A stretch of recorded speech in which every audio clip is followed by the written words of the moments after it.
우리가 이제 인생 살다 보면은 이제 많은 좌절을 경험하게 되죠. 이제 삶의 절망적인 위기라고 표현을 하는데, 크라이시스, 이런 좌절을 통해서 우리가 배우고 깨닫는 점은 무엇일까? 인생 살다가 좌절의 눈물을 흘리게 될 때 이 잘못된 자아와 불신앙이 깨어지고, 잘못된 자아와 불신앙이 깨어지고 온전하고 성숙한 신앙이 형성된다라고 하는 것입니다. 그러니까 이게 이제 세상적인 원리와 우리 이제 믿음의 원리가 다른 건데, 세상에서는 이제 좌절하고 절망하고 눈물을 흘릴 때 원망하고, 사람을 원망하고 복수하고 배신하고 이제 이런 마음들이 형성이 되지만, 우리 믿음의 사람들은 자기 자신의 잘못된 자아가 깨어지고 불신앙이 깨어지고 온전해져서 성숙한 신앙이 형성된다라고 하는 것입니다. 할렐루야. 그래서 성경에 보면 이런 얘기들이 처음부터까지 계속 이런 이야기들이 많이 나와요. 그러니까 여러분들이 어떤 그 아이디어를 가지고 성령님께서 인도하시는 대로 이 성경을 읽다 보면은 정말 성경이 재미가 있고 재미도 있고 삶에 어쩜 이렇게 적용되는 실천적인 내용들이 이렇게 많을까, 이런 생각을 하게 됩니다. 그래서 위대한 하나님의 인물들, 위대한 하나님의 종들은 모두가 이 좌절과 시련을 통해서 깨어지고 온전해졌다라고 하는 것입니다. 그래서 결과적으로 하나님께서 사용하시는 인물이 되었다. 우리가 믿음의 조상 하면 딱 떠오르는 인물이 아브라함인데, 아브라함은 하나님의 부르심을 몇 세 받았나요? 성경에 보면 아브라함은 75세에 하나님의 부르심을 받았는데, 모세는 몇 세죠? 80세. 그러니까 여기 지금 아브라함은 75세에 하나님의 부르심을 받았는데, 창세기 12장 2절입니다. 창세기 12장 2절 말씀 한번 찾아서 읽어보도록 하겠습니다. 이 말씀이 굉장히 중요한 말씀인데, 여러분들이 암송까지 할 건 없고 읽다가 보면 그 사실적인 내용이에요. 자, 시작.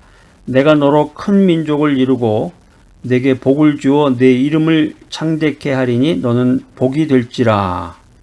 아브라함이 이 약속의 말씀을 믿고 갈대아 우르를 떠나서 가나안 땅으로 갔습니다. 자기가 살던 그 고향이 갈대아 우르인데, 갈대아 우르에서 가나안 땅으로 간 거죠. 그러니까 한국에서, 서울에서 살다가 하나님의 그 뜻을 이루기 위해서 약속을 믿고 미국 유학을 간 거나 마찬가지죠. 미국으로 이민을 간 거나 마찬가지예요. 그러니까 여러분들 이제 이 메시지 듣는 분들 가운데서 이제 이민 생활 경험이 있는 분도 계실 텐데, 이제 한국 내에서도 지방에 살다가 서울에 왔다든가, 섬마을 살다가 도심권으로 왔다든가, 이런 경험, 짧은 경험이라도 하신 분들은 아마 금방 그 연상이 될 거예요. 쉽지 않죠. 자기 이제 근거지가 아니기 때문에 자기가 이제 익히 알았던, 쉽게 알았던 것들을 몸으로 때우면서 하나하나 그걸 배워 나간다는 게 쉽지 않죠. 그러니까 아브라함이, 그래서 미국은 보통 이제 그 얘기를 했는데, 한국에서 미국으로 이제 이민을 올 때는 나이가 이제 40 이전에는 와야 돼, 최소한도. 20, 30대 오면 이제 쉽고, 그 데드라인이 40세 이전에는 와야 이제 몸으로 때우고 뭘 배우고 이래야 되니까 쉽지 않죠. 40이 넘으면 쉽지 않아요. 근데 아브라함은 여기 지금 몇 살이라고 그랬어요? 75세. 40세는 말도 못하고 40세, 50세, 60세, 70세를 넘어서 그 완전히 그냥 인간의 그 한계를 초월한 그런 나이입니다. 75세에 하나님의 부르심을 받아서 미지의 땅으로 간 거죠. 미지의 땅으로. 뭐 때문에? 약속을 믿고, 하나님께서 이렇게 보여주신 건 아니에요. 약속만을 믿고 갈대아 우르를 떠나서 가나안으로 갔다, 이렇게 성경은 말하고 있습니다. 그래서 저도 이제 초등학교 때, 어렸을 때 보면은 이제 가나안 그러면 이제 젖과 꿀이 흐르는 땅이다. 그래서 여기 가나안이라는 데가 어떤 데길래 젖과 꿀이 흐르는 땅일까, 이렇게 항상 생각을 했는데, 이제 성경에 보면은 젖과 꿀이 흐르는 가나안 땅으로 갔는데, 거기 정말로 아브라함이 거기 가자마자 우유, 밀크와 하니가 이렇게 충만한 그런 데가 아니었고, 성경은 이렇게 얘기하고 있어요. 가나안 땅의 상황이 절망할 정도로 가뭄이 극심했다. 말도 못하게 가뭄이라고 그러니까 옛날 시대, 지금도 가뭄이 났다 그러면 이제 비상사태가 이제 벌어지는데, 옛날 고대 시대 때 가뭄이라고 그러면 말도 못하는 거죠.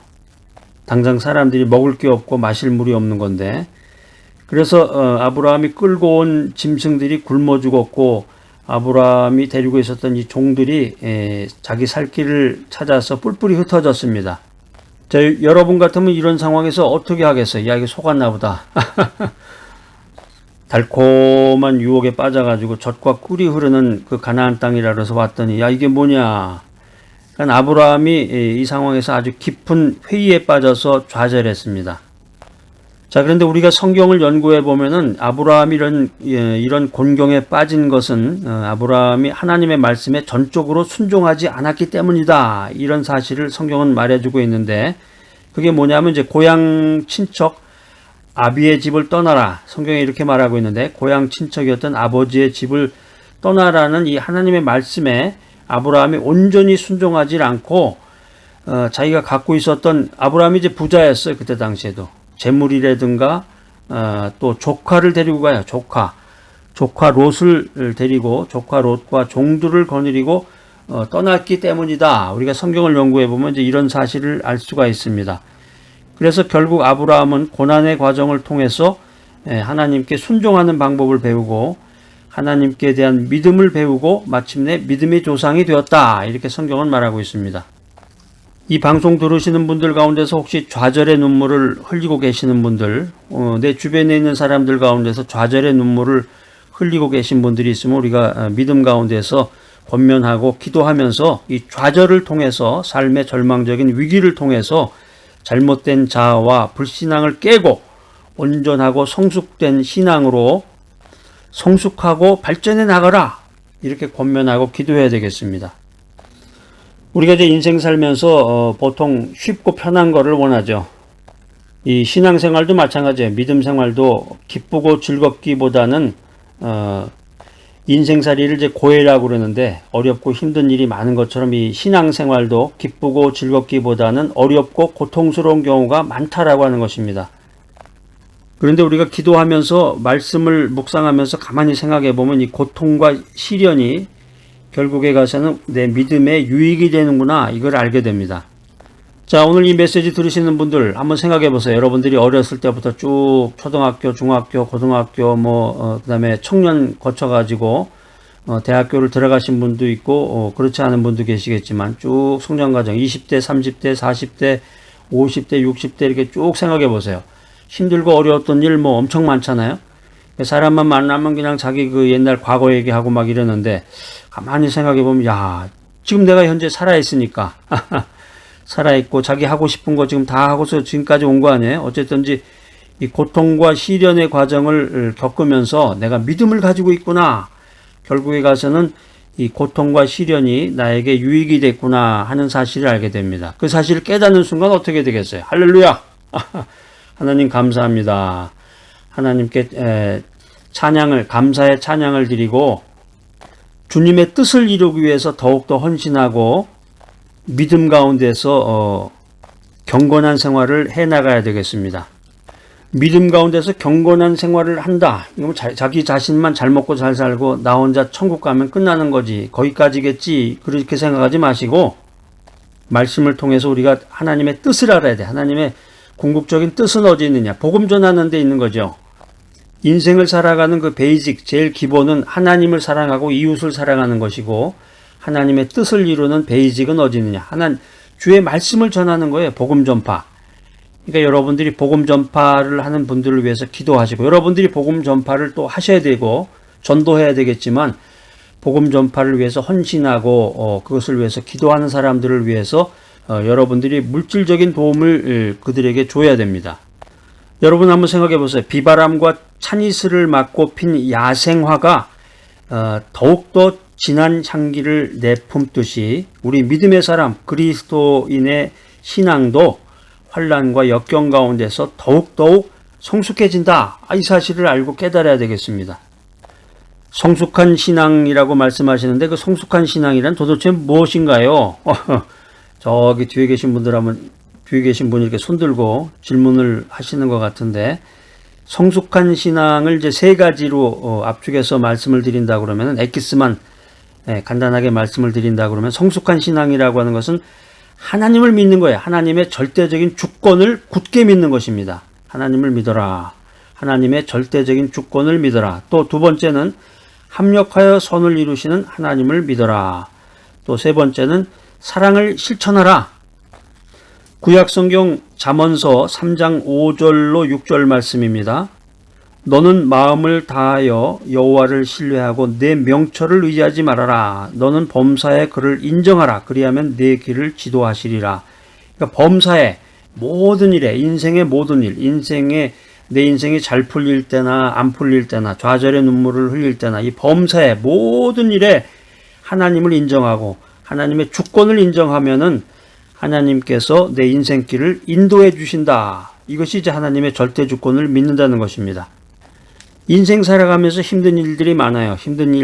경제적인 어려움을 겪을 수도 있고 몸이 아파가지고 당장에 허리나 다리에 이상이 생기는 경우도 있고 또 내가 아는 부모라든가 가족이라든가 내 지인에게 일이 생길 수도 있고 어떤 역경, 어떤 고난 가운데서도 낙심하면 안 돼.